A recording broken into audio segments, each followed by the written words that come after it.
So, students, have a look.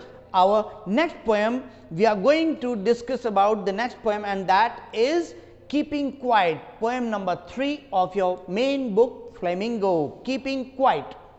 Just keep quiet. Don't shout, don't speak. Keep quiet. Generally we say. What does it mean? Whether the poet is telling us to remain silent, the poet doesn't want us to speak, or what? That only we have to learn. Have a look. This poem was composed by Pablo Neruda. Pablo Neruda. So, let us first of all let us clear the title. Keeping quiet. What does it mean? Actually, students, keeping quiet means we have to remove barriers of language by keeping quiet.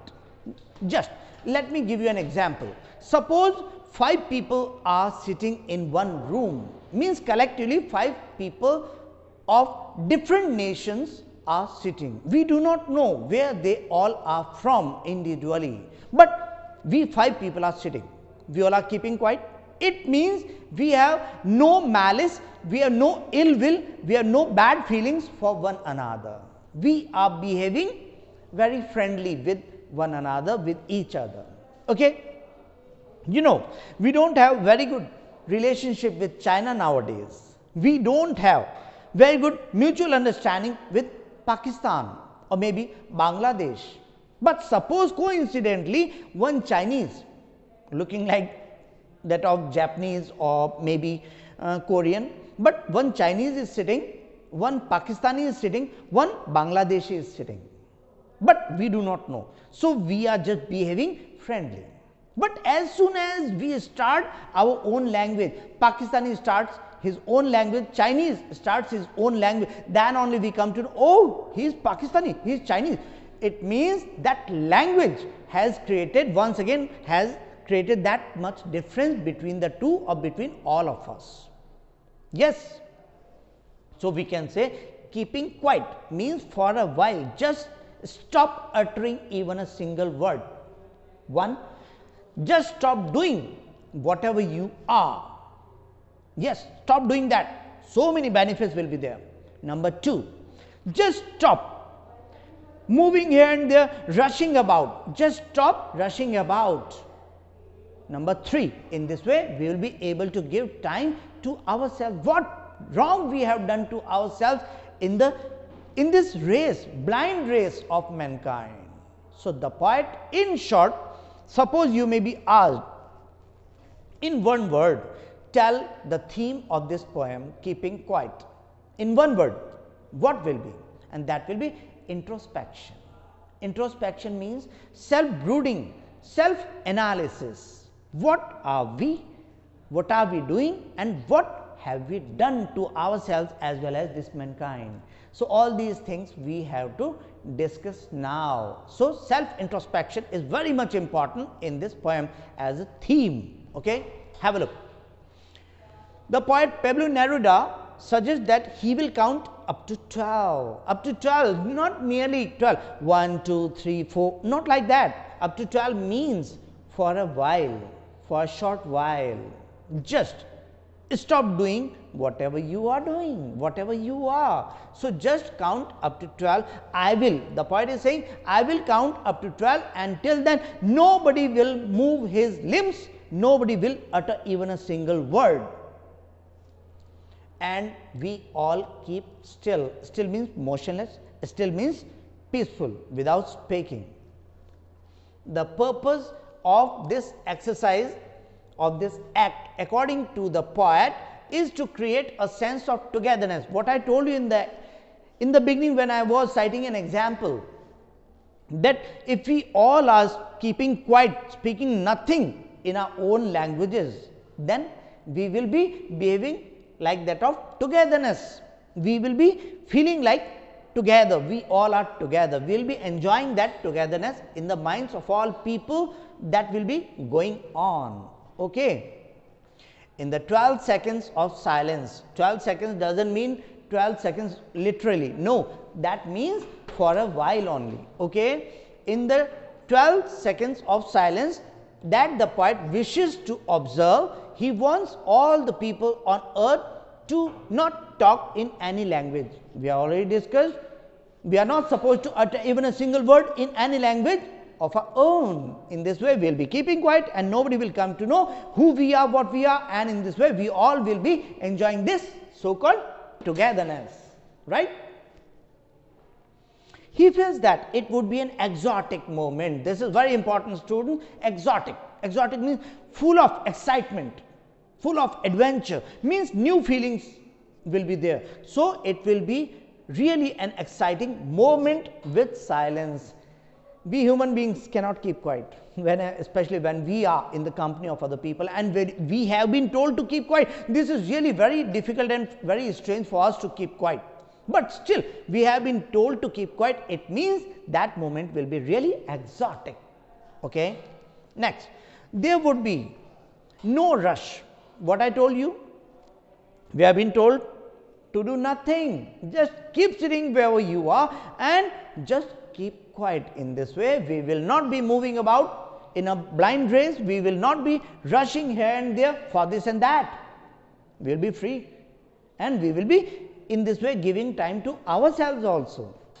And no noise when we have been told not to speak, not to operate any machine, whatever we are doing, not to drive, nothing else. So, no noise will also be there and all the people in the world would be bonded by this certain stillness, this exotic moment of certain stillness. Stillness, two meanings are there. Still means keeping quiet and not moving about. Sitting still, motionless, means at one place only we all are supposed to keep sitting but speaking nothing. That is why sitting together but speaking nothing, that is why this moment is exotic moment. Fishermen in the sea would stop their act of killing. Suppose any fisherman is about to kill any fish, for example whale, shark or any salmon, any fish is there, and as maybe the fisherman is about to cast the net in this way, as look at the action in this way and stop it. In our childhood, early childhood, we used to play a game, statue, move, right? So, just like a statue means we have to stop doing whatever we are about to. So, in this way, the fishermen will stop their act of killing and man who gathers salt would stop their work. Salt gathering is really risky and it really causes blisters on the palms. So, in this way these salt gatherers will have enough time, ample time to look at what they have done to themselves. So, in this way they will stop causing harm to themselves and look at their hands hurt from the burdens of their toil. Not only soil, means this is just an example. Salt gathering is just an example, means hazardous, means some typical jobs which is known as toil and moil. So, in this way they will be away from this hard work and they will be enjoying some of their precious moments while enjoying the company of their other brothers from different nations or different community. You can see, for once, only once, the poet is appealing, making a request, only for once, please. They would be able to pay heed. Heed means attention. They would be able to pay attention to their selves. To their self means to themselves. Suppose I am here, so I will be able to give time to myself. I will be able to pay attention to myself, who I am, what I am, and what have I done to myself, rather than their work. Since I have been told, stop doing whatever I am busy, whatever I am involved in. So, I will be free and I will be in this way having a look at myself also. That is why their selves rather than their work. People who fight wars, maybe at that time when the poet is telling us to keep quiet, at the time some people, some communities, some countries about to wage a war, to fight a war, but stop it, statue. So, they will also stop waging this war, and in this way so many wars. Here war word reflects in many senses, means that may be chemical war, that may be gaseous war, that may be green war, any kind of war, and war itself means acts of destruction. What wrong have we done in the name of wars? we have caused destruction only to ourselves, means to mankind as well as this mother nature. We are not lagging behind in spoiling and destroying this mother nature. So, the poet is appealing to all of us to keep quiet. In this way, we will be able to have a closer look at the nature also, in what way we have done wrong to this nature. So, in this way nature will also be saved. Maybe deforestation is there, we have blindly, we have cut so many, we have felled down so many trees. This will be stopped and walk about with all others like brothers doing nothing. In this way, we will be spending some happy moments with our brothers, and new feeling of brotherhood will be there. Universal brotherhood will be created. The poet does not want total inactivity or death. Students, the poet is saying, by saying keeping quiet, by saying statue, or by appealing not to make any movement, I never intend to say that I am talking about death, I am talking about the end of life. No, I am not saying that we have to be inactive. No, we have to be active enough to have a look at ourselves. Total inactivity or death. He feels that today all the people are so engrossed in keeping their lives moving by hook or by crook, by foul means maybe, or maybe by fair and square meals, right? So, the poet is saying, just stop getting involved in any activity you are already and fulfilling their duties. We all are engrossed in fulfilling our duties, duties towards others, duties towards nature, duties towards ourselves.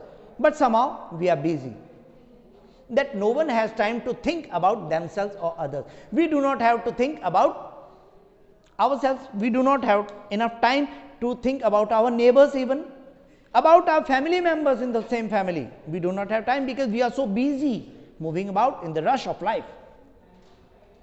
He believes that if we observe these few moments of silence, the poet is sure that if you really follow, this is just an appeal, if you really follow, what will be the outcome, what will be the result, consequences, what will be. So, in a few moments of silence, it would unite us, we all will be united.